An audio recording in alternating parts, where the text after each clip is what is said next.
Tenía apenas 13 años cuando mi padre me vendió como si fuera una res en el mercado. Hoy, a los 82 años, sostengo entre mis manos temblorosas esta fotografía amarillenta donde aparezco con mi vestido de novia, pero mis ojos ya estaban muertos. Han pasado casi 70 años desde entonces y recién ahora encuentro el valor para contar lo que nunca debió suceder, lo que jamás debería sucederle a ninguna niña en este mundo. Me llamo Esperanza Citlali Miucolcanché y nací en 1942 en la pequeña aldea de Xcaila, perdida entre los cenotes sagrados y los enequenales del interior de Yucatán. Era un lugar donde el tiempo parecía haberse detenido, donde las tradiciones mayas se mezclaban con las costumbres coloniales, y donde las niñas aprendíamos, desde muy temprano, que nuestro destino no nos pertenecía.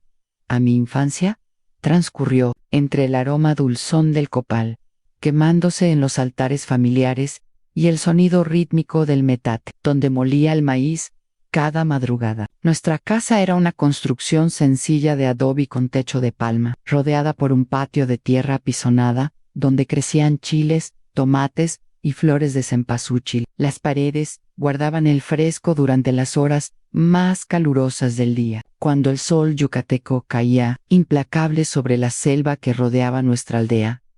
Recuerdo perfectamente cómo era levantarme antes del amanecer, cuando todavía se escuchaban los grillos cantando entre las ceibas sagradas. Mi madre, Concepción Cancheput, me despertaba con suavidad, acariciando mi cabello negro mientras susurraba oraciones en maya. Ella era una mujer pequeña pero fuerte, con manos callosas de tanto trabajar la masa del maíz, y ojos brillantes, que siempre encontraban algo hermoso incluso en los días más difíciles. En nuestras mañanas comenzaban con el ritual sagrado del maíz. Yo tomaba los granos secos que habíamos dejado remojando desde la noche anterior y los llevaba al metate de piedra volcánica, que había pertenecido a mi abuela y a la abuela de mi abuela. El sonido del maíz, siendo molido, era como una canción ancestral que se repetía en cada hogar de la aldea. Mientras trabajaba, mamá encendía el fuego en el comal de barro y el humo se elevaba, mezclándose con la neblina matutina que llegaba desde los cenotes cercanos.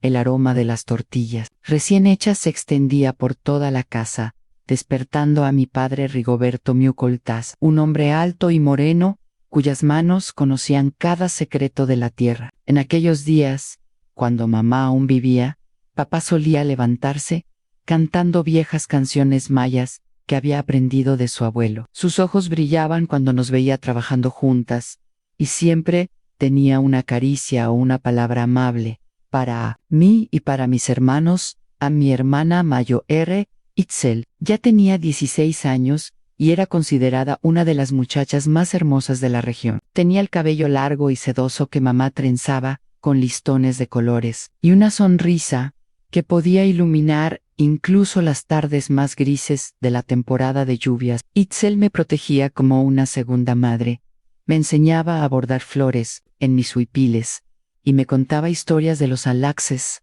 que habitaban en los cenotes cuando no podía dormir por las noches.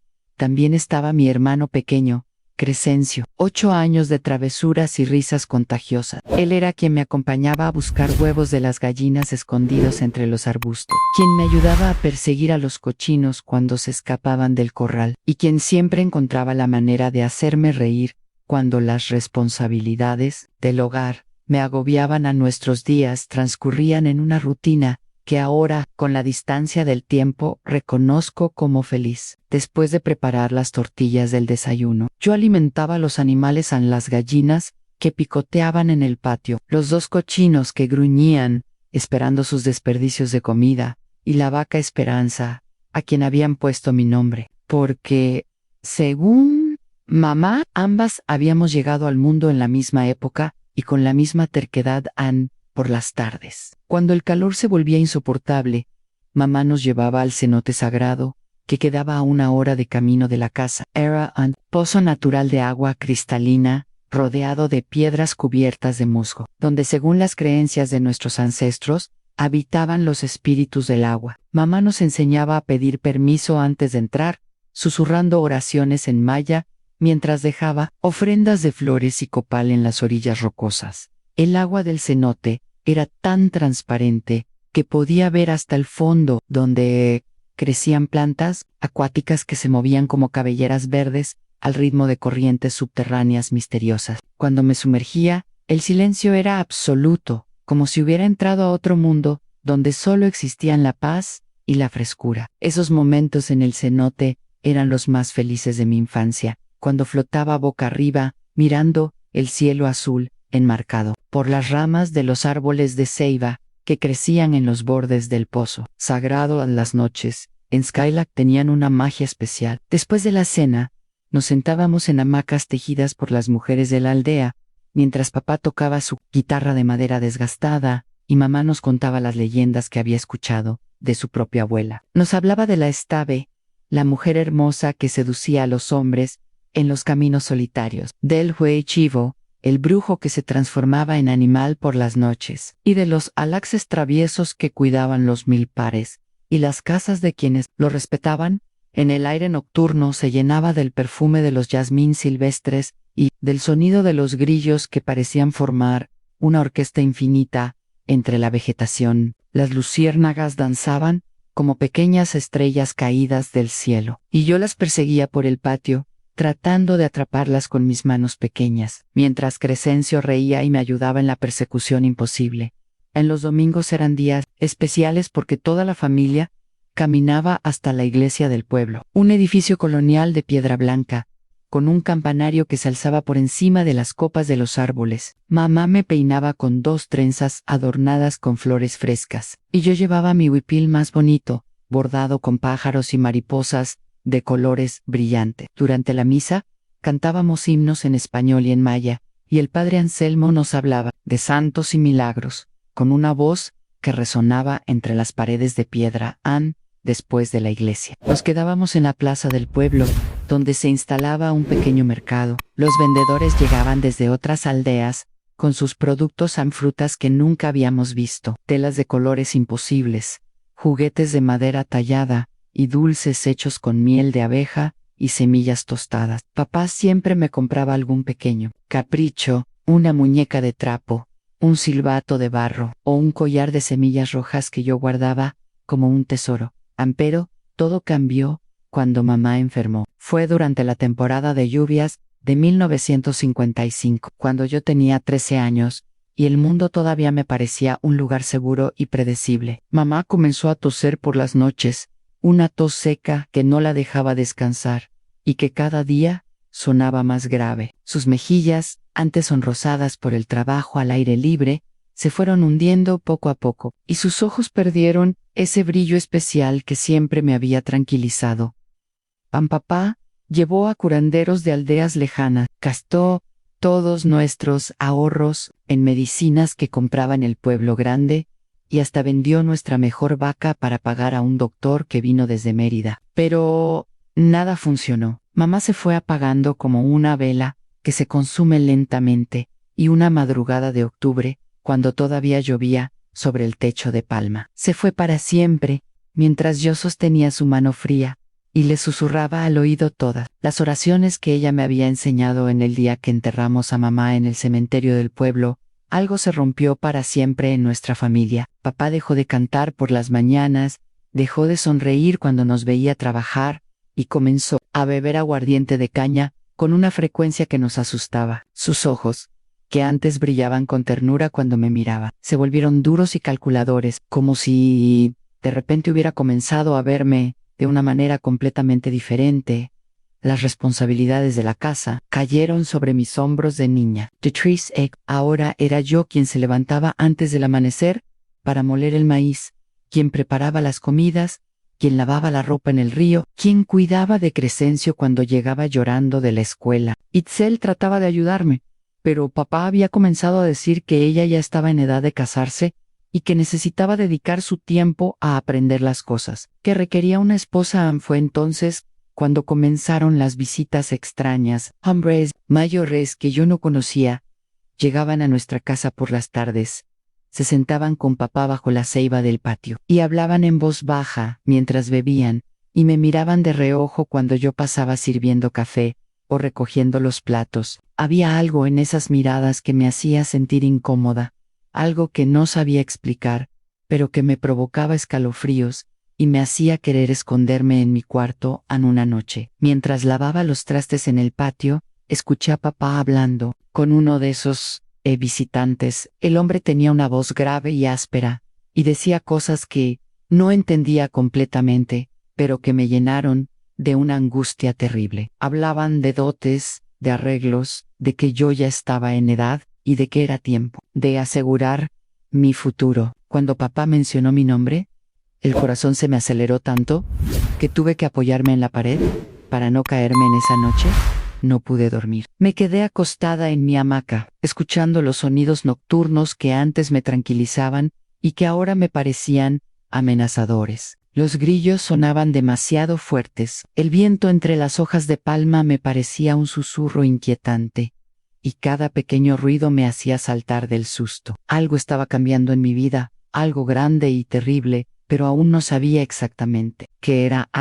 La respuesta a mis temores llegó una tarde de diciembre, cuando el aire olía a flores de Nochebuena y los preparativos navideños comenzaban en toda la aldea. Yo estaba detrás de la casa, colgando ropa húmeda en el tendedero improvisado, entre dos árboles de ramón, cuando escuché voces que venían del interior. Papá hablaba con alguien en el comedor, y algo en el tono de su voz me hizo detenerme y aguzar el oído. Dejé caer la camisa que tenía en las manos y me acerqué silenciosamente a la pared trasera de adobe. Las voces se escuchaban más claras ahora, y reconocí inmediatamente la del acompañante de papá. Era Don Abondio Navarrete Peck, un hombre de 43 años, que poseía tierras de Nequén, en las afueras del pueblo, y que tenía fama de ser muy estricto con sus trabajadores. Lo había visto algunas veces en el mercado dominical, siempre vestido con guayabera blanca, almidonada y sombrero de palma, comprando productos sin regatear nunca los precios como hacían otros comerciantes. Don Abundio era viudo desde hacía 5 años. Su primera esposa, Dona Remedios, había muerto en circunstancias que la gente del pueblo comentaba en susurros. Algunos decían que había sido una enfermedad repentina, otros murmuraban que los golpes constantes habían debilitado tanto su cuerpo que cualquier dolencia se volvía mortal. Era un hombre alto y fornido, con bigote espeso y manos grandes, que siempre parecían estar apretadas en puños, como si estuviera constantemente enojado con el mundo. La niña ya tiene 13 años cumplidos, escuché decir a papá, y mi estómago se contrajo de inmediato. Está fuerte, sabe trabajar en la casa, y su madre la crió bien antes de morir.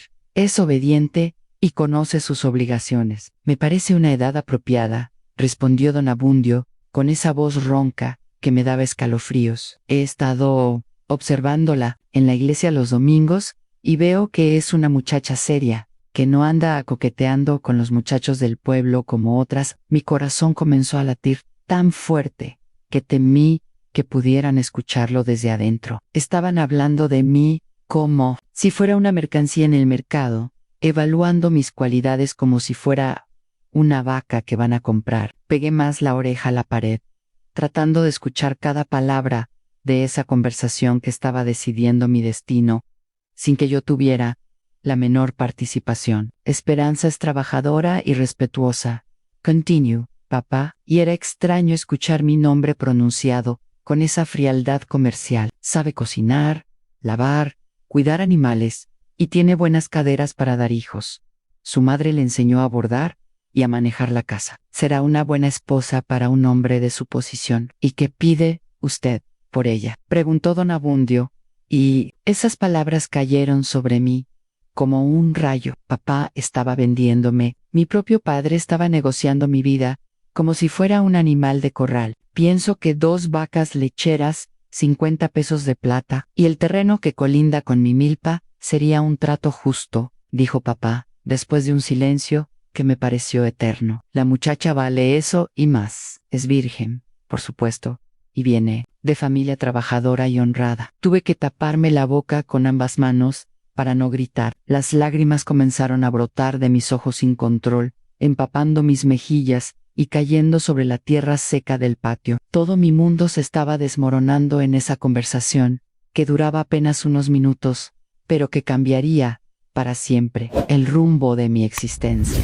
Es un precio razonable, respondió don Abundio, después de un momento de reflexión. Acepto el trato. ¿Cuándo podemos celebrar la boda? Después de Año Nuevo, me parece apropiado, dijo papá. Eso nos da tiempo para hacer los preparativos necesarios, y para que la niña se acostumbre a la idea. Anne se acostumbre a la idea. Como si casarme con un hombre 30 años, mayo ere, que yo fuera simplemente una cuestión de acostumbrarse, como adaptarse a un zapato nuevo o a un trabajo diferente, como si mis sentimientos, mis miedos, mis sueños de niña no importaran absolutamente nada en esa ecuación. Escuché el sonido de sillas siendo arrastradas y supe que se estaban levantando para sellar.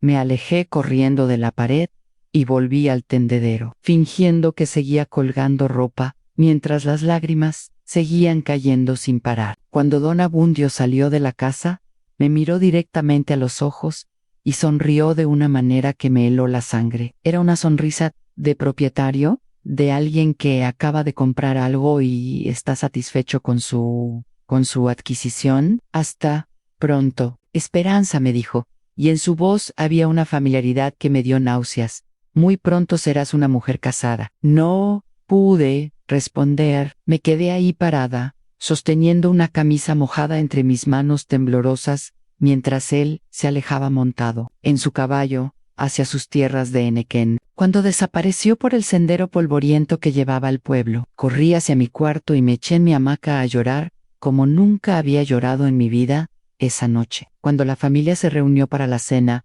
papá anunció oficialmente la noticia. Itzel se quedó pálida y me miró con una mezcla de horror y compasión que nunca olvidaré. Crescencio, demasiado pequeño para entender las implicaciones, preguntó inocentemente si eso significaba que ya no viviría con nosotros. La respuesta de papá fue brutal en su simplicidad.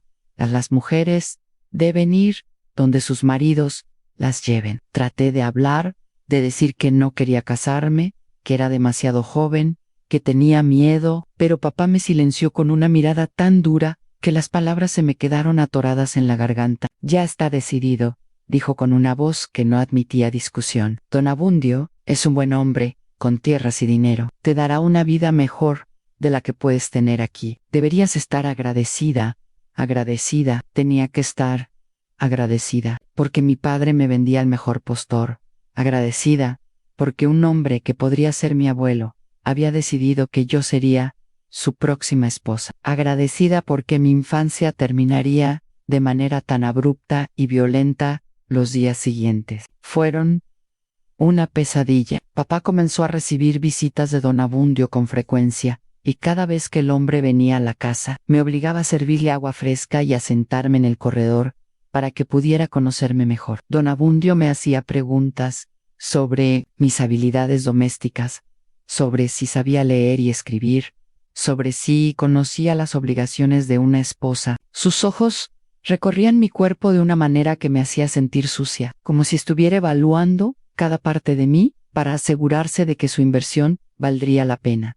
Traté de buscar ayuda en las pocas personas en las que confiaban primero. Fui con doña Filomena Camal, la partera y curandera del pueblo, una mujer de 60 años que había ayudado a nacer a la mitad de los niños de la región y que tenía fama de ser sabia y compasiva. La encontré en su casa, preparando remedios con hierbas que colgaban del techo de su cocina como guirnaldas aromáticas. Doña Filomena, le dije, con la voz quebrada por el llanto, mi papá me quiere casar con don Abundio Guay, yo no quiero. Soy muy joven, tengo miedo. ¿Usted no puede hacer algo? La anciana me miró con ojos llenos de tristeza y me acarició el cabello con manos suaves que olían a manzanilla y romero. Hijita mía, me dijo, con una voz que temblaba de emoción, ojalá pudiera ayudarte, pero las decisiones de los padres sobre sus hijas no se pueden cambiar. Es la ley de los hombres, y yo soy solo una mujer vieja. Pero don Abundio mató a su primera esposa.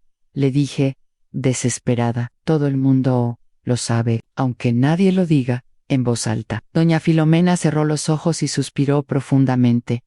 Lo sé, criatura, lo sé, pero ¿qué puedo hacer yo contra un hombre con tierras y dinero? Si tu padre ya aceptó el trato, ya no hay vuelta atrás. También intenté hablar con Itzel, rogándole que intercediera por mí ante papá. Mi hermana, Mayo R., me abrazó, mientras yo lloraba en su regazo, pero sus palabras no me dieron esperanza.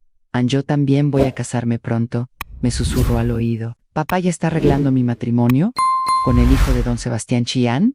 No tenemos opción, Esperanza. Somos mujeres, y nuestro destino es obedecer. Una noche, cuando ya no podía soportar más la angustia, decidí escaparme. Espera que toda la familia estuviera dormida. Empaqué algunas tortillas y un poco de agua en un morral de Enequén y salí silenciosamente de la casa. Mi plan era llegar hasta Mérida, donde vivía una prima lejana de mamá, que tal vez podría ayudarme. Caminé durante horas por senderos que apenas conocía, guiándome por la luna llena que iluminaba la selva con una luz plateada y misteriosa. Los sonidos nocturnos que antes me parecían familiares, ahora me aterrorizaban en el aullido lejano de los coyotes, el crujir de las ramas, cuando algún animal invisible se movía entre la vegetación, el eco fantasmal de mi propia respiración. Agitada cuando amaneció, me di cuenta de que estaba completamente perdida. Los senderos se habían bifurcado tantas veces durante la noche que ya no sabía por dónde había venido ni hacia dónde debía continuar. El hambre y la sed comenzaron a hacer mella en mi cuerpo de niña, y el miedo se convirtió en pánico. Cuando escuché a lo lejos el sonido de caballos acercándose, era papá, acompañado por 2 hombres del pueblo que habían salido a buscarme al amanecer. Cuando me vieron, papá se bajó del caballo con una furia que nunca había visto en él. Me agarró del brazo con tanta fuerza que me dejó moretones, y me gritó con una voz que hizo que los pájaros salieran volando de los árboles cercanos: «Nunca vuelvas a hacer algo así. Eres una niña irresponsable que no entiende lo que es bueno para ella. Don Abundio es un hombre respetable que te está dando una oportunidad de tener una vida digna». Durante todo el camino de regreso, papá no dejó de recriminarme mi ingratitud y mi falta de juicio. Me explicó, con una paciencia forzada, que era más aterradora que sus gritos, que las mujeres que no se casan a tiempo se convierten en una carga para sus familias, que quedan marcadas como quedadas y que nunca encuentran un lugar respetable en la sociedad. Don Abundio te está dando una oportunidad que muchas muchachas del pueblo envidiarían, me dijo, mientras el caballo avanzaba por el sendero polvoriento. Tiene tierras, ganado, una casa grande de mampostería. Tus hijos llevarán su apellido y tendrán un futuro asegurado. Cuando llegamos a casa, papá me encerró en mi cuarto y anunció que a partir de ese momento no podría salir sin supervisión. Itzel fue designada como mi guardiana, y aunque sé que ella sufría por mi situación, no tenía más opción que obedecer las órdenes de papá desde la ventana de mi cuarto. Podía ver el patio donde había jugado de niña, el comaldón. Mamá había preparado miles de tortillas, el lugar donde papá solía cantar por las mañanas, cuando todavía éramos una familia feliz. Todo seguía igual, pero para mí ya nada sería nunca lo mismo. En 2 semanas me casaría con don Abundio Navarrete Peck, y la niña que había sido Esperanza Citlali Mucul Canché desaparecería para siempre a las 2 semanas que faltaban para la boda. Se convirtieron en una cuenta regresiva hacia el infierno. Cada mañana que abría los ojos era un día menos de libertad, un paso más cerca del momento en que dejaría de pertenecerme a mí misma para convertirme en propiedad de don Abundio. El tiempo, que antes había fluido con la tranquilidad de los días felices de mi infancia, ahora corría como un río desbordado que me arrastraba sin piedad hacia un destino que no había elegido. Papá contrató a doña Esperanza, la más hábil del pueblo, para que me hiciera el vestido de novia. Era una mujer mayor, con dedos ágiles que parecían danzar sobre la tela blanca, mientras tomaba mis medidas con una cinta métrica amarillenta. Cada vez que me pinchaba con los alfileres durante las pruebas, yo sentía como si me estuvieran clavando dagas en el alma. El vestido tomaba forma día tras día, y con cada puntada que doña Esperanza daba, yo sentía que mi libertad se desvanecía un poco más. «Tienes suerte, niña», me decía la costurera mientras ajustaba el largo de la falda. Don Abundio pidió que el vestido fuera de la mejor tela que pudiera conseguirse en Mérida. «Mira qué hermoso encaje. Qué delicados estos bordados. Muchas novias del pueblo no han tenido un vestido tan elegante». Yo le escuchaba en silencio, viendo mi reflejo en el espejo oxidado que había traído especialmente para las pruebas. La niña que me devolvía la mirada tenía los ojos hinchados de tanto llorar, la piel pálida por las noches, sin dormir, y una expresión de terror que contrastaba brutalmente con la belleza del vestido blanco que me cubría como un sudario. Las visitas de don Abundio se hicieron más frecuentes y más largas. Ahora venía casi todos los días al atardecer. Se sentaba en el corredor principal de la casa y me obligaba a acompañarlo mientras él hablaba de sus planes para nuestro futuro matrimonio. Sus palabras eran como piedras que caían pesadamente sobre mi pecho, haciéndome cada vez más difícil respirar. «Cuando seamos marido y mujer», me decía con esa voz ronca que me erizaba la piel, «vivirás en mi casa grande de mampostería. Tendrás tu propia cocinera para que no tengas que trabajar tanto como aquí. Pero eso sí, espero que seas una esposa obediente y que me des muchos hijos varones para que continúen mi apellido». Mientras hablaba, sus ojos recorrían mi cuerpo de una manera que me hacía sentir desnuda y vulnerable. Sus manos, grandes y callosas, se acercaban cada vez más a las mías, y cuando finalmente las tocaba, yo tenía que hacer un esfuerzo sobrehumano para no apartarlas de inmediato. Su piel era áspera como la corteza de un árbol viejo, y sus dedos ejercían una presión que me advertía sobre el poder físico que tendría sobre mí una vez que fuéramos casados. «Eres muy joven todavía», me decía mientras mantenía mis manos prisioneras entre las suyas, «pero eso es bueno. Significa que podrás aprender fácilmente a complacerme en todo lo que necesite». Mi primera esposa, que en paz descanse, era demasiado terca. Siempre quería discutir y contradecirme. «Espero que tú seas más inteligente y entiendas desde el principio cuál es el lugar de una mujer en el matrimonio». Las referencias a su primera esposa me helaban la sangre. Doña Remedios había muerto en circunstancias que nadie se atrevía a discutir abiertamente, pero los rumores circulaban por todo el pueblo como humo negro que envenena el aire. Las mujeres mayores bajaban la voz cuando hablaban de ella, y siempre terminaban sus comentarios con la misma frase: «Anne, que Dios la tenga en su gloria y la haya perdonado sus rebeldías». Una tarde, don Abundio trajo regalos para mí, un collar de perlas baratas,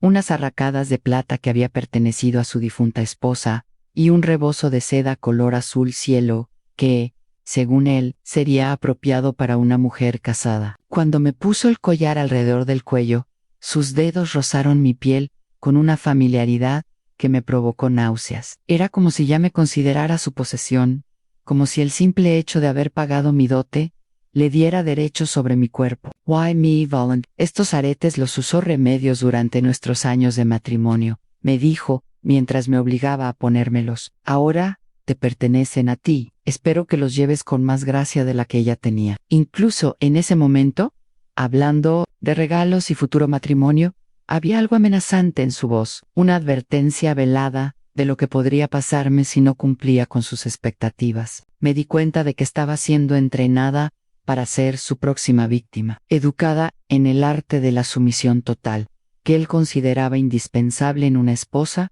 A las noches se habían vuelto mi peor enemigo. Cuando finalmente me quedaba sola en mi cuarto, sin la supervisión constante de Itzel o las visitas asfixiantes de don Abundio, mi mente se llenaba de imágenes terribles de lo que me esperaba. Había escuchado conversaciones fragmentadas entre las mujeres casadas del pueblo, referencias veladas a los deberes matrimoniales que me esperaban, y aunque mi comprensión era limitada por mi edad e inocencia, instintivamente sabía que algo doloroso y humillante me aguardaba en la intimidad del matrimonio. Comencé a tener pesadillas terribles. Soñaba que don Abundio me perseguía por los pasillos de una casa enorme y oscura, que sus manos me atrapaban cuando yo trataba de huir, que su voz resonaba como truenos mientras me gritaba órdenes que yo no entendía, pero que sabía que debía obedecer. Me despertaba empapada en sudor frío, con el corazón latiendo tan fuerte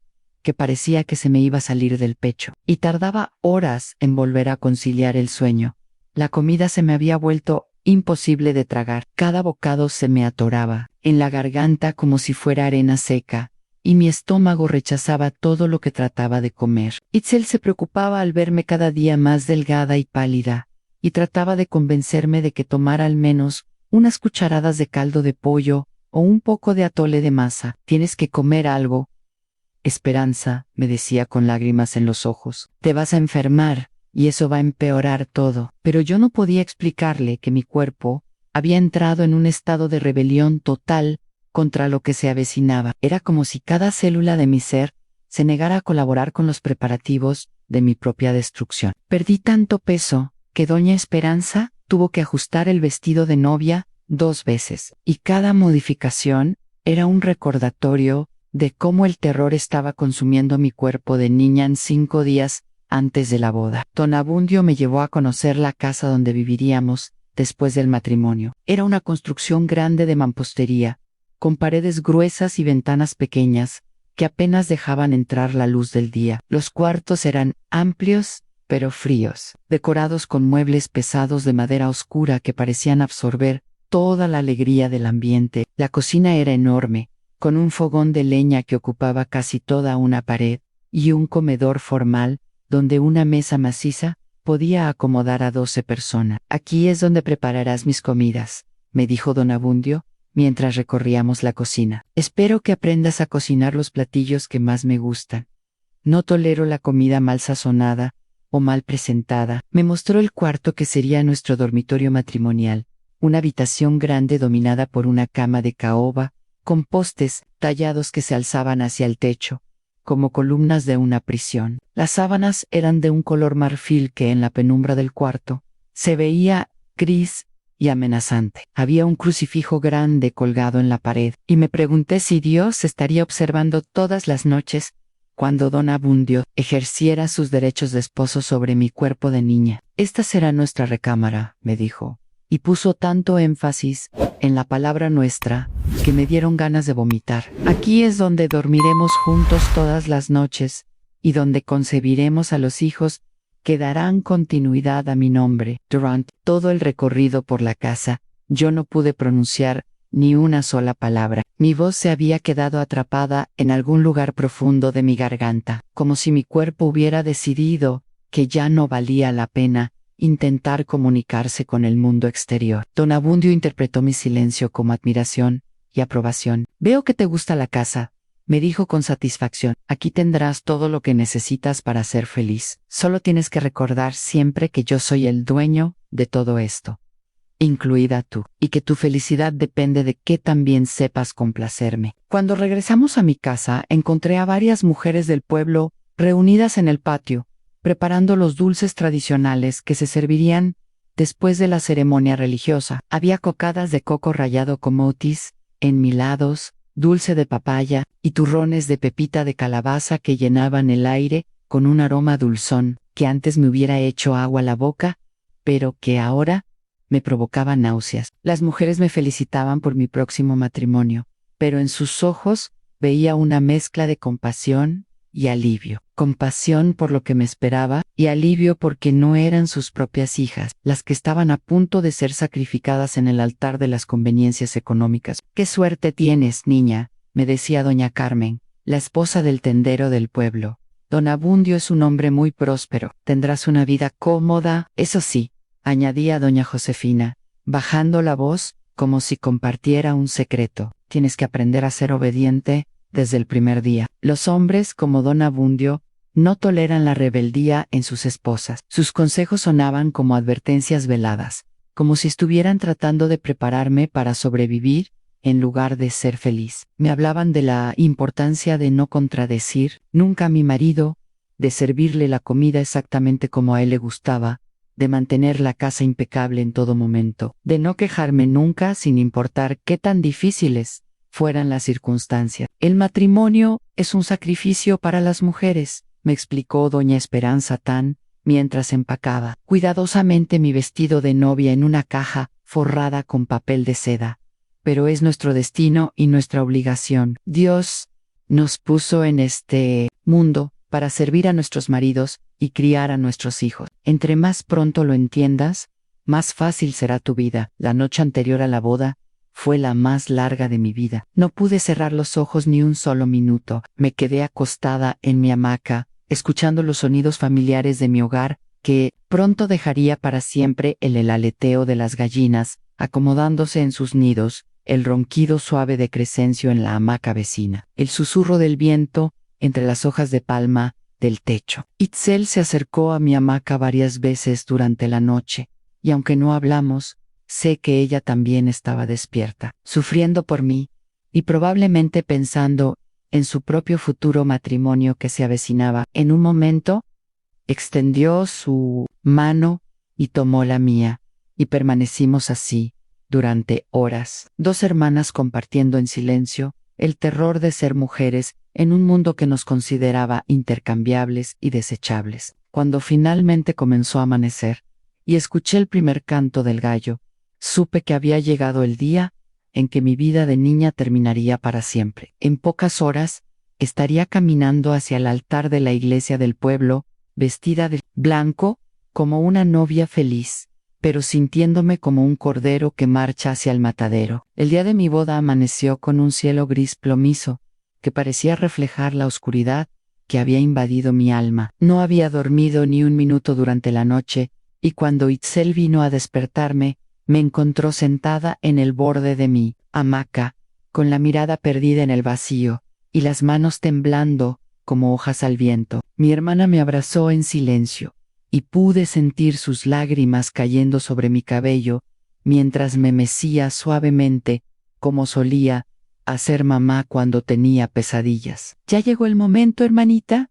me susurró con una voz quebrada por la emoción. Dios nos dé fuerzas para sobrellevar lo que viene. Las mujeres del pueblo llegaron temprano para ayudarme con los preparativos. Doña Filomena trajo agua de rosas para lavar mi cabello. Doña Carmen llevó flores frescas de azucena para adornar mi peinado, y doña Esperanza Tan vino con el vestido de novia cuidadosamente planchado y perfumado con agua de lavanda. Todas hablaban en voz baja, con esa solemnidad fingida que se usa en los velorios, como si estuvieran preparando a una muerta en lugar de a una novia. Me bañaron en una tina de peltre con agua tibia, perfumada con pétalos de rosa y hierbas aromáticas, que doña Filomena había bendecido la noche anterior. Mientras las mujeres lavaban mi cuerpo con jabón de coco, yo me sentía como si estuvieran preparando un sacrificio ritual. Sus manos eran suaves pero impersonales, como si ya no fuera una niña con sentimientos y miedos, sino simplemente un objeto que debía ser adornado para la ceremonia. «Tienes una piel muy suave», comentó doña Carmen mientras me secaba con toallas de algodón blanco. «Don Abundio será un hombre afortunado». Sus palabras me provocaron un escalofrío que recorrió todo mi cuerpo. No quería pensar en las manos ásperas de don Abundio tocando mi piel. No quería imaginar lo que pasaría esa misma noche cuando estuviéramos solos en esa habitación fría y amenazante que me había mostrado unos días antes. Doña Esperanza Tan me ayudó a ponerme el vestido de novia con una delicadeza exagerada, como si fuera una muñeca de porcelana que pudiera romperse al menor movimiento brusco. La tela se deslizó sobre mi cuerpo delgado y frágil, cubriéndome desde el cuello hasta los tobillos con una blancura que se suponía representaba pureza e inocencia, pero que a mí me parecía un sudario. «Qué hermosa te ves», me dijeron todas, al unísono cuando terminaron de abrochar los pequeños botones de nácar que recorrían toda la espalda del vestido. Pero cuando me vi en el espejo que habían traído especialmente para la ocasión, la imagen que me devolvía la mirada era la de un fantasma. Mi rostro estaba pálido como la cera, mis ojos se veían enormes y asustados, y mis labios habían perdido todo color natural. Itzel me peinó el cabello en un recogido elaborado, entrelazando las flores de azucena entre mis trenzas negras. Sus dedos temblaban mientras trabajaba, y de vez en cuando tenía que detenerse para secarse las lágrimas que no podía contener. Cuando terminó, me puso el velo de encaje que había pertenecido a la madre de don Abundio, una tela amarillenta por el paso del tiempo que olía a naftalina y a recuerdos ajenos. «¿Estás lista?», me dijo con una sonrisa forzada que no llegaba a sus ojos. «Eres la novia más hermosa que ha visto este pueblo», pero yo sabía que no era hermosura lo que veían en mí. Era resignación, era el resultado de semanas de terror, que habían consumido mi cuerpo hasta dejarlo convertido en una cáscara vacía. Era la imagen de una niña que había sido obligada a crecer demasiado rápido, que había perdido su inocencia antes incluso de entender qué significaba tenerla a papá. Llegó vestido con su mejor guayabera blanca y pantalones de lino recién planchados. Llevaba el cabello peinado hacia atrás, con brillantina, y había intentado disimular con agua de colonia el olor a aguardiente que siempre lo acompañaba. Cuando me vio vestida de novia, sus ojos se llenaron de lágrimas, pero no supe si eran de emoción o de culpa. «Te ves muy bonita, hijita», me dijo, y por un momento su voz tembló como si fuera a cambiar de opinión sobre todo el asunto. Pero después se enderezó, carraspeó y añadió con firmeza a don Abundio: «Va a estar muy contento. Has crecido hasta convertirte en toda una señorita». Una señorita. Esa palabra sonaba tan falsa en esa situación. Yo seguía siendo una niña de 13 años que quería jugar con muñecas de trapo y escuchar los cuentos de los Alaxes antes de dormir. Una niña que todavía no entendía completamente qué significaba ser esposa, pero que instintivamente sabía que implicaba dolor y pérdida.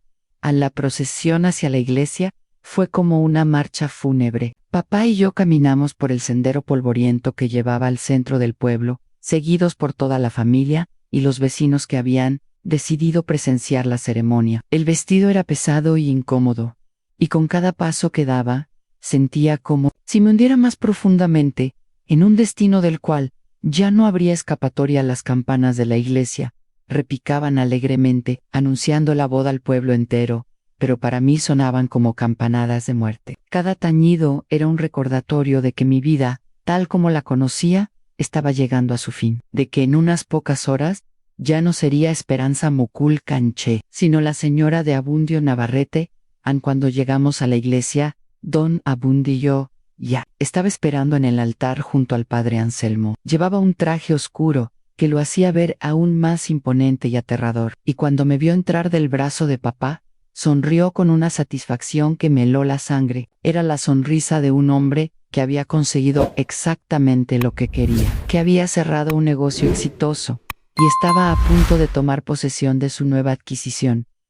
En la ceremonia, transcurrió como en una pesadilla borrosa. Escuché las palabras del padre Anselmo, como si vinieran de muy lejos, como si estuviera hablando en un idioma que yo no comprendía completamente. Cuando me preguntó si aceptaba a don Abundio como mi esposo, mi voz se quebró y apenas pude susurrar un sí, que sonó más como un gemido de dolor que como una declaración de amor. Don Abundio pronunció sus votos con una voz firme y segura, hablando de protección y cuidado, pero cuando tomó mi mano para colocar el anillo de oro en mi dedo, sus dedos apretaron los míos con una fuerza que me hizo entender que esas promesas de protección venían acompañadas de una advertencia. Ahora le pertenecía completamente, y él haría conmigo lo que considerara conveniente.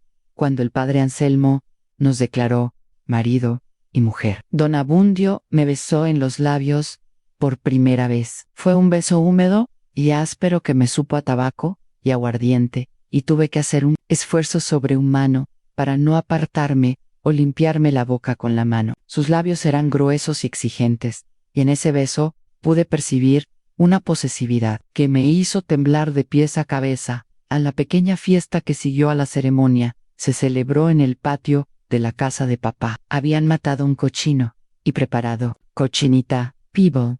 Había tamales de dulce y salado, pozole rojo y toda clase de dulces tradicionales que las mujeres del pueblo habían estado preparando durante días. La música sonaba alegre, gracias a un trío de guitarras que don Abundio había contratado especialmente para la ocasión. Pero para mí todos esos sonidos se mezclaban en un ruido confuso que lastimaba mis oídos. Los invitados comían, bebían y bailaban como si fuera realmente una celebración de amor. Pero yo permanecía sentada en una silla decorada con flores, inmóvil como una estatua, sintiendo como las horas pasaban inexorablemente hacia el momento que más temía. La noche de bodas en Don Abundio se acercaba constantemente a mi silla para susurrarme cosas al oído que se suponía eran románticas, pero que a mí me sonaban como amenazas veladas. Pronto estaremos solos, mi esposa me decía mientras su aliento caliente me hacía cosquillas en la oreja. Esta noche conocerás cuáles son las obligaciones de una mujer casada. Cada vez que pronunciaba la palabra esposa, ponía un énfasis especial que me hacía entender que ya no era una niña con derechos propios, sino una posesión que él había adquirido legalmente y que podía usar como quisiera cuando comenzó a anochecer. Don Abundio anunció que era hora de retirarnos a nuestra nueva casa. Los invitados nos despidieron con gritos de felicitación y consejos para una vida matrimonial exitosa, pero las mujeres mayores me miraban con una compasión que me partía el corazón. Sabían exactamente lo que me esperaba, y en sus ojos veía el reflejo de sus propias experiencias de sumisión y dolor.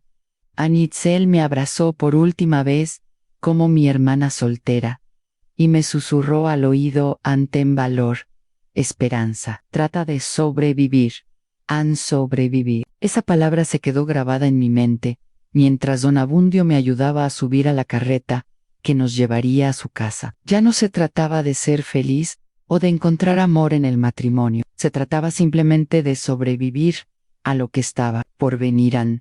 Durante el corto trayecto hasta la casa de Don Abundio, él mantuvo una mano posada sobre mi rodilla, una presión constante que me recordaba su derecho de propietario sobre mi cuerpo. Hablaba de los cambios que haría en la casa para acomodar mis cosas, de los hijos que esperaba que le diera, de las fiestas que celebraríamos en los años venideros. Pero yo no escuchaba sus palabras. Mi mente se había refugiado en un lugar profundo y silencioso, donde el terror no podía alcanzarme completamente.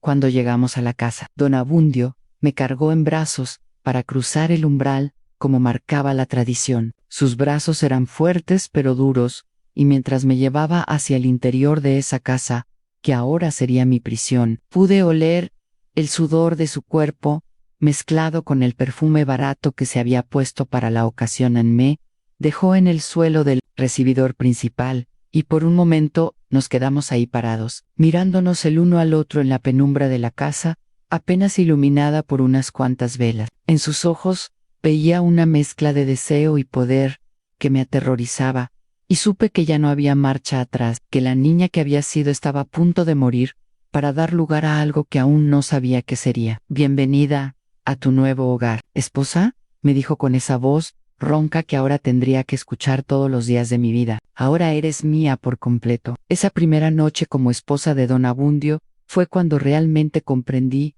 que la niña llamada Esperanza había muerto para siempre. No debo describir en detalle lo que pasó en esa habitación fría y oscura, pero puedo decir que cuando amaneció, ya no era la misma persona que había entrado ahí la noche anterior. Algo fundamental se había roto dentro de mí, algo que sabía que nunca volvería a estar completo. A los primeros meses de matrimonio fueron una lección brutal sobre lo que significaba ser la esposa de un hombre como Don Abundio. Cada día comenzaba antes del amanecer, cuando él me despertaba con órdenes secas sobre lo que esperaba que hiciera durante la jornada. No había caricias suaves, ni palabras amorosas, como en los cuentos que mamá solía contarme sobre príncipes y princesas. Solo había demandas constantes y la amenaza permanente de lo que pasaría si yo no las cumplía a su satisfacción. El café tiene que estar listo cuando yo baje, me decía todas las madrugadas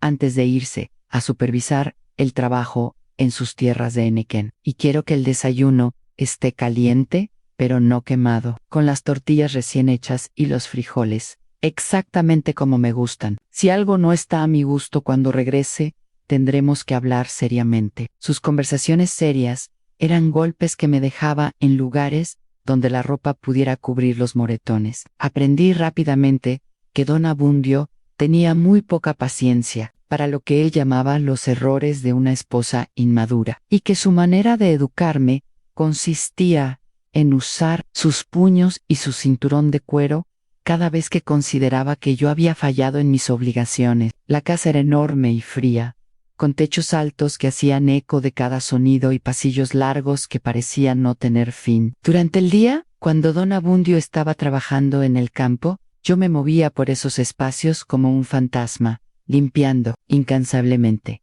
y preparando comidas que muchas veces él rechazaba solo para demostrar su poder sobre mí. Esta sopa está muy salada, me decía, después de probar apenas una cucharada, y yo tenía que volver a la cocina a preparar algo diferente, mientras él se quedaba en el comedor, golpeando la mesa con los dedos, impaciente y molesto, como, ¿pretendes mantener contento a un marido si no sabes ni siquiera cocinar decentemente? Pero los errores en la cocina eran los menos graves de mis faltas. Don Abundio tenía reglas muy específicas sobre cómo debía comportarme, vestirme, hablar y hasta caminar. No podía salir de la casa sin su permiso explícito. No podía recibir visitas que él no hubiera autorizado previamente, y no podía hablar con ningún hombre que no fuera él, ni siquiera para comprar productos en el mercado del pueblo. Una esposa decente no tiene necesidad de conversar con extraños, me explicaba con esa paciencia forzada que usaba cuando quería hacerme entender las reglas de mi nueva existencia. Yo me encargaré de todas las compras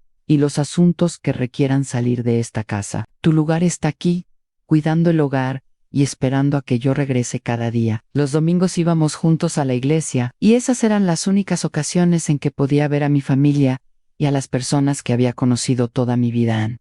Pero, incluso esos encuentros estaban cargados de tensión, porque don Abundio se quedaba siempre a mi lado, vigilando cada palabra que intercambiaba con otras personas, especialmente con las mujeres del pueblo, que habían sido mis amigas durante la infancia. Te vi hablando mucho tiempo con doña Filomena, después de la misa, me decía durante el camino de regreso a casa, de qué tanto tenían que platicar. Espero que no andes contando cosas de nuestra vida privada, porque eso sería una falta de respeto muy grave hacia tu marido. La verdad era que doña Filomena trataba discretamente de averiguar cómo me trataba don Abundio, porque había notado los cambios en mi apariencia y en mi comportamiento. Yo había perdido mucho peso en esos primeros meses de matrimonio, tenía ojeras profundas por las noches sin dormir, y había desarrollado un temblor nervioso en las manos que se hacía más evidente cuando don Abundio estaba cerca. ¿Estás bien, criatura?, me preguntaba la curandera, en voz muy baja, cuando don Abundio se distraía hablando con otros hombres. Te veo muy delgada, muy pálida, ¿comes suficiente? ¿Duermes bien? Yo no podía responderle honestamente porque sabía que don Abundio estaba escuchando, pero mis ojos debían decir todo lo que mi boca no se atrevía a pronunciar. Doña Filomena entendía mi silencio, y a veces me deslizaba pequeños paquetes de hierbas medicinales para que pudiera prepararme tés que aliviaran los dolores de cuerpo y alma que el matrimonio me había traído. Esto es para los nervios, me susurraba mientras me ponía un sobrecito en la mano. Y esto otro es para que tengas fuerzas. Tómatelo cuando él no esté viendo, y si alguna vez necesitas ayuda de verdad, busca la manera de hacérmelo saber. Pero buscar ayuda se había vuelto prácticamente imposible. Don Abundio había construido alrededor de mí una prisión invisible, pero muy efectiva, hecha de amenazas, vigilancia constante y aislamiento sistemático de cualquier persona que pudiera ofrecerme apoyo. Incluso mis visitas con Itzel y Crescencio estaban limitadas a los encuentros casuales de los domingos en la iglesia, y siempre bajo la supervisión estricta de mi marido. Los meses pasaron, convirtiéndose en una rutina de supervivencia diaria. Aprendí a leer el estado de ánimo de don Abundio por la manera en que cerraba la puerta al llegar, por el sonido de sus pasos en el corredor, por el tono de su voz cuando me gritaba desde alguna parte de la casa. Desarrollé instintos que me advertían cuando debía esconderme, cuando debía permanecer absolutamente en silencio, y cuando debía prepararme para recibir golpes, sin importar qué tan perfectamente hubiera cumplido con mis obligaciones. Pero algo extraño comenzó a suceder dentro de mí durante esos meses de terror constante. Mientras mi cuerpo se volvía más delgado, y frágil, mientras mis manos temblaban y mis ojos perdían el brillo que habían tenido durante mi infancia. Feliz, mi espíritu comenzó a endurecerse de una manera que yo no había esperado. Era como si una parte muy profunda de mi ser se hubiera refugiado en un lugar donde don Abundio no podía alcanzarla, donde las tradiciones mayas de mis ancestros me protegían con una fuerza invisible, pero real, por las noches. Cuando don Abundio dormía pesadamente después de haber bebido aguardiente y después de haber ejercido sus derechos de esposo sobre mi cuerpo, yo me las arreglaba para rezar en maya las oraciones que mamá me había enseñado. Susurraba invocaciones a Ixchel, la diosa luna que protegía a las mujeres, y a Kukulcán, la serpiente emplumada que traía sabiduría y transformación. Esas oraciones se convirtieron en mi refugio secreto, en la manera de mantener viva una parte de mí que don Abundio no sabía que existía. También comencé a guardar pequeñas cantidades de dinero cada vez que don Abundio me daba centavos para gastos menores de la casa. Escondía esas monedas en una grieta de la pared de la cocina, detrás de una piedra suelta que solo yo conocía. No sabía exactamente para qué estaba ahorrando, pero instintivamente sentía que algún día ese dinero me sería útil para algo importante. Cuando llevaba 6 meses de casada, descubrí que estaba embarazada. La noticia debería haberme llenado de alegría, como les pasaba a todas las mujeres del pueblo cuando se enteraban de que iban a ser madres. Pero a mí me provocó sentimientos muy contradictorios. Por un lado, sabía que don Abundio se sentiría satisfecho de que yo estuviera cumpliendo con uno de los propósitos principales del matrimonio. Por otro lado, la idea de traer un hijo a esa casa de violencia y miedo me llenaba de una angustia profunda. Cuando le di la noticia a don Abundio, él sonrió con una satisfacción que me resultó repulsiva. Muy bien, me dijo, y por primera vez en meses no había amenaza en su voz. Espero que sea varón, para que pueda continuar mi apellido y heredar mis tierras. Ahora tienes que cuidarte más, porque ya no solo eres responsable de ti misma, sino también de mi hijo. Mi hijo Ang ni siquiera había nacido, y don Abundio ya se había apropiado completamente de la criatura que crecía dentro de mí. Pero, extrañamente, esa posesividad me dio una idea. Si el bebé era tan importante para don Abundio, tal vez podría usar eso como una forma de protección, de ganar algunos espacios de respiro en esa vida de constante opresión. Durante el embarazo, don Abundio efectivamente se volvió menos violento físicamente conmigo, aunque no menos controlador ni menos cruel psicológicamente, pero esos meses de relativa calma física me dieron tiempo para pensar, para planear, para empezar a imaginar posibilidades que antes no había considerado. Cuando nació mi hijo, un niño sano y fuerte, al que don Abundio insistió en llamar Abundio como él, algo cambió definitivamente en mi interior. Al tener a esa criatura indefensa en mis brazos, al ver sus ojos que aún no conocían el miedo ni la crueldad, me di cuenta de que tenía una responsabilidad que iba más allá de mi propia supervivencia. Tenía que proteger a mi hijo de convertirse en un hombre como su padre, y tenía que encontrar maneras de darle una vida diferente a la que yo había conocido.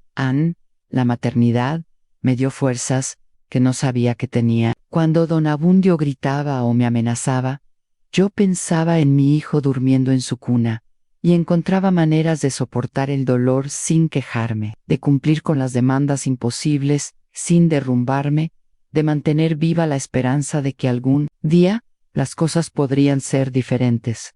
También comencé a enseñarle secretamente a mi hijo las canciones y oraciones en maya que mamá me había transmitido a mí. Cuando don Abundio no estaba en casa, yo le cantaba las melodías ancestrales que hablaban de libertad, de conexión con la naturaleza, de un mundo donde el poder no siempre pertenecía a quienes podían golpear más fuerte. Pasaron varios años en esa rutina de resistencia silenciosa. Tuve 3 hijos más, una niña a la que llamé Concepción en honor a mi madre, y otros 2 varones que don Abundio nombró según sus propios gustos y caprichos. Con cada embarazo, con cada nuevo bebé en mis brazos, mi determinación de sobrevivir y de proteger a mis criaturas se hacía más fuerte. Pero lo que realmente cambió el curso de mi historia fue una conversación que escuché por casualidad entre don Abundio y el doctor que había venido al pueblo para atender una epidemia de fiebre que había afectado a varios niños. El médico, después de examinar a don Abundio por una dolencia que lo aquejaba desde hacía meses, le dijo palabras que se grabaron en mi memoria como letras de fuego. Me temo que su corazón está muy debilitado. Don Abundio tiene que moderar el trabajo, evitar las emociones fuertes y especialmente debe dejar de beber aguardiente si quiere vivir más de 5 años. Han 5 años por primera vez desde mi matrimonio. Tuve una fecha concreta en el horizonte, una posibilidad real de que mi calvario tuviera un final. No deseaba la muerte de nadie, pero tampoco podía negar que esas palabras del doctor me llenaron de una esperanza que hacía años no sentía. A los 5 años que siguieron a esa revelación médica, fueron los más extraños de mi vida. Por un lado, cada día que pasaba era un día menos de mi prisión, pero por otro lado, ver cómo don Abundio se deterioraba lentamente, me llenaba de sentimientos contradictorios que no sabía cómo manejar. A pesar de todo el sufrimiento que me había causado, era el padre de mis hijos, y ellos lo amaban con esa ceguera incondicional que caracteriza el amor filial. Don Abundio, en contra de todas las recomendaciones médicas, continuó bebiendo aguardiente y manteniéndose activo en el manejo de sus tierras. Era como si su cuerpo hubiera decidido rebelarse contra su voluntad de hierro, y esa rebelión lo enfurecía más que cualquier desobediencia que yo hubiera cometido durante nuestros años de matrimonio. Sus ataques de ira se volvieron más frecuentes, pero también más breves, porque el esfuerzo de gritar y golpear lo dejaba agotado y sin aliento. Maldito corazón de viejo, lo escuchaba murmurar cuando creía que nadie lo veía, mientras se apoyaba contra la pared del corredor para recuperar el aire después de una de sus explosiones de cólera. No voy a dejar que me venza antes de tiempo, pero el tiempo no esperaba a nadie, ni siquiera a un hombre tan acostumbrado a controlar todo lo que lo rodeaba. Los ataques de dolor en el pecho se hicieron más frecuentes, y yo desarrollé una capacidad extraña para predecir cuando don Abundio estaba teniendo dificultades cardíacas. Su piel se ponía grisácea, su respiración se volvía trabajosa, y sus manos temblaban de una manera que no tenía nada que ver con la ira, sino con la debilidad física durante esos episodios. Algo muy raro sucedía en nuestra dinámica matrimonial. Don Abundio se volvía dependiente de mí de una manera que nunca había experimentado antes. Necesitaba que le trajera sus medicinas, que le preparara tés especiales para calmar su corazón agitado, que lo ayudara a llegar hasta su cama cuando las piernas le fallaban. Por primera vez en nuestro matrimonio, yo tenía poder sobre él, aunque fuera el poder temporal de quien puede brindar cuidados a un enfermo. Esperanza, me decía con una voz que había perdido toda su autoridad amenazante. Tráeme el frasco de las pastillas que dejó el doctor y prepárame ese té de hierbas que tanto me ayuda. En esos momentos de vulnerabilidad, yo podría haberlo dejado sufrir, podría haberme vengado de años de humillaciones y golpes, pero descubrí que no tenía rencor en el corazón, solo una especie de compasión distante hacia ese hombre que había sido tan cruel conmigo y que ahora se enfrentaba a su propia mortalidad, con el mismo terror que yo había experimentado durante mi noche de bodas. A mis hijos fueron creciendo en medio de esa atmósfera extraña donde su padre poderoso se iba convirtiendo gradualmente en una sombra de lo que había sido. Abundio hijo, el Mayo Ere, había heredado la complexión fuerte de su padre, pero no su crueldad. Era un niño dulce y protector que a menudo se interponía entre don Abundio y mis otros hijos cuando su padre tenía alguno de sus arrebatos, cada vez más raros en Concepción. Mi única hija había crecido hasta convertirse en una niña inteligente y observadora que parecía entender instintivamente que algo no estaba bien en la dinámica de nuestra familia. A menudo la encontraba mirándome con ojos preocupados, como si tratara de descifrar los secretos que yo guardaba en mi corazón. Era una niña hermosa, con el cabello negro y sedoso de las mujeres de mi familia. Y yo estaba determinada a que su vida fuera diferente a la mía. Mamá, me preguntó una tarde mientras yo bordaba flores en uno de sus vestidos, ¿por qué papá a veces te grita y otras veces te habla bajito como si estuviera asustado? Era una pregunta que me partía el corazón, porque revelaba cuánto había observado esa criatura de apenas 7 años. No sabía cómo explicarle que su padre estaba enfermo, que los hombres poderosos también pueden volverse frágiles, que el mundo no siempre es justo, pero que eso no significa que debamos perder la esperanza. ¿Tu papá está enfermo del corazón?, le dije finalmente, eligiendo mis palabras con cuidado. Cuando alguien está enfermo, a veces se siente confundido o asustado, y eso lo hace comportarse de maneras extrañas. Era una explicación que apenas arañaba la superficie de la verdad, pero era lo máximo que podía darle a una niña de su edad, sin cargarla con el peso de secretos demasiado pesados para sus hombros pequeños.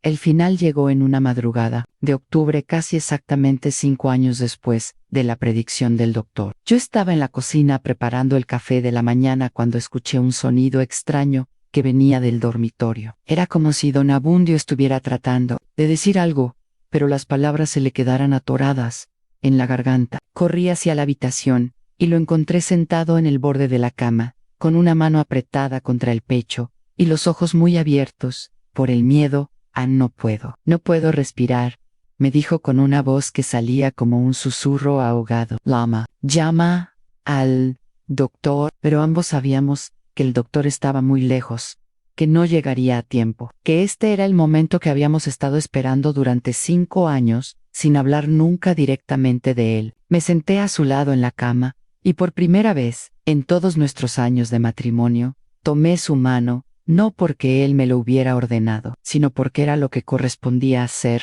cuando alguien se está muriendo. No tengas miedo, le dije, y me sorprendió descubrir que lo decía sinceramente. Los niños están durmiendo, están bien, todo va a estar bien. Don Abundio me miró con una expresión que nunca había visto. En sus ojos era gratitud, mezclada con algo que podría haber sido arrepentimiento. Sus labios se movieron como si quisiera decir algo, tal vez una disculpa, tal vez una última orden, pero las palabras nunca llegaron. Su mano se aflojó en la mía, su respiración se detuvo, y el hombre que había controlado cada aspecto de mi vida durante 20 años, se fue de este mundo con la misma quietud con que llega el amanecer, después de una noche muy larga. Me quedé sentada a su lado durante mucho tiempo, sosteniendo su mano fría y pensando en todo lo que había pasado entre nosotros. No sentía alegría por su muerte, pero tampoco sentía tristeza. Era más bien una sensación de finalización, como cuando terminas de leer un libro muy difícil que te ha mantenido en suspenso durante años, cuando finalmente me levanté para ir a despertar a los niños y contarles que su padre había muerto. Me di cuenta de que algo fundamental había cambiado en mi manera de moverme por esa casa. Mis pasos sonaban diferentes, más firmes, como si después de 20 años hubiera recordado cómo caminar sin miedo a los funerales de don Abundio. Fueron un evento importante para todo el pueblo. Era un hombre respetado por su riqueza y su posición social, y mucha gente vino a presentar sus condolencias y asegurarse de que sus hijos y yo estaríamos bien protegidos. Lo que no sabían era que por primera vez en mi vida adulta, yo me sentía verdaderamente protegida, no por la presencia de un hombre poderoso, sino por su ausencia.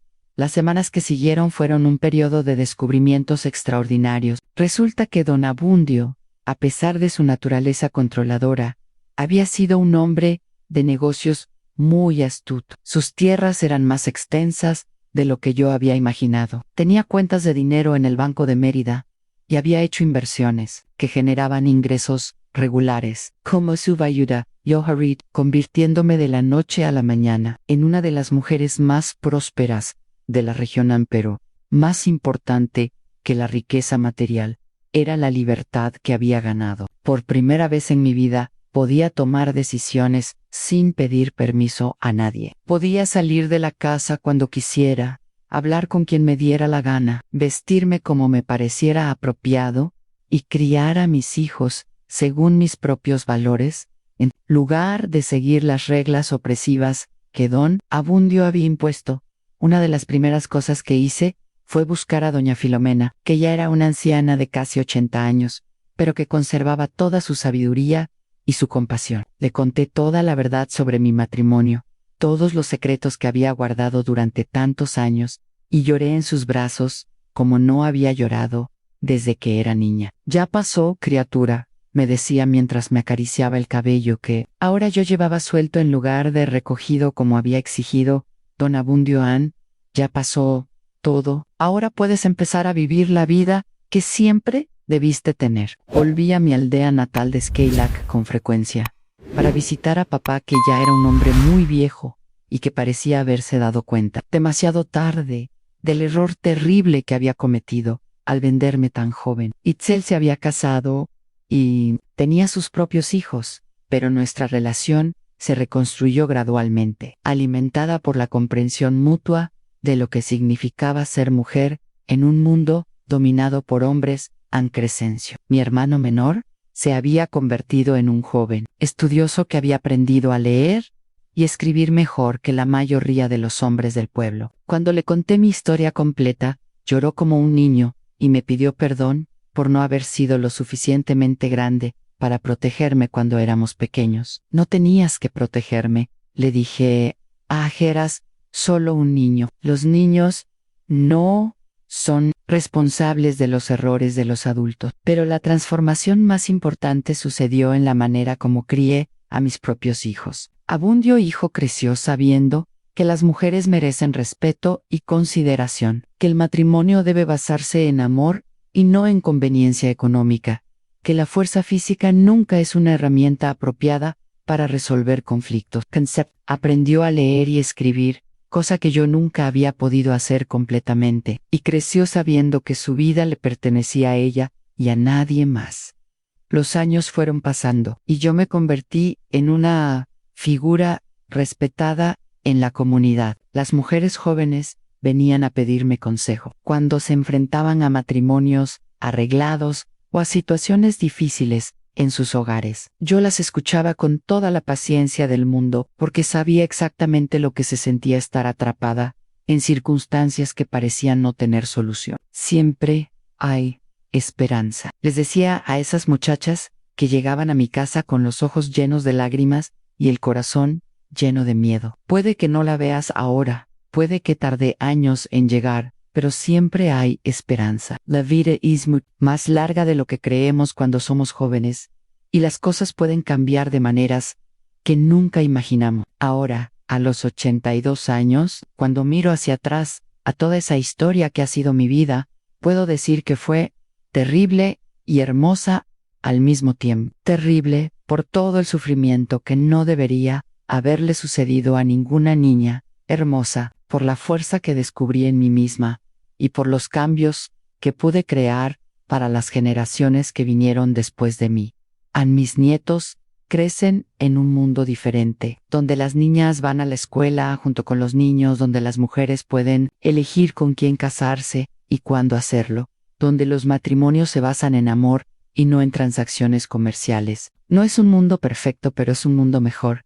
Y yo sé que mi historia ha contribuido de alguna manera pequeña, pero importante, a crear ese cambio. En esta fotografía amarillenta que sostengo en mis manos, ya no me causa dolor. La niña de 3 años que aparece ahí vestida de novia, ya no está muerta como yo creía durante tantos años. Está aquí, en mí, transformada pero viva, y su historia no termina en dolor sino en luz, en esperanza, en la certeza de que incluso las noches más oscuras terminan cuando llega el amanecer.